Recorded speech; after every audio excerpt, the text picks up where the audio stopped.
In this video, I'm going to show you how to add friends on the Nintendo Switch 2. In order to do this, you and all of your friends will need to have their own Nintendo account, so please go ahead and make one if you haven't already. Anyways guys, all you want to do is you want to go to the top left and select on your user.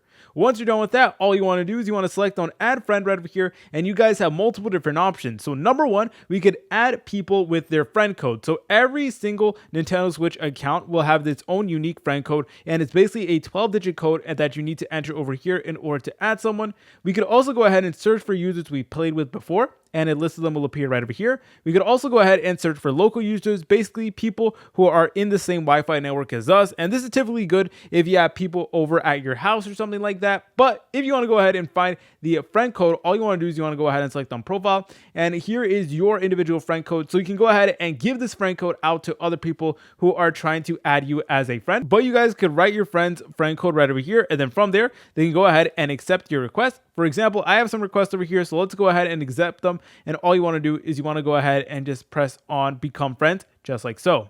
If you guys found this video helpful, make sure to leave a like and subscribe. I'll see you in the next tutorial.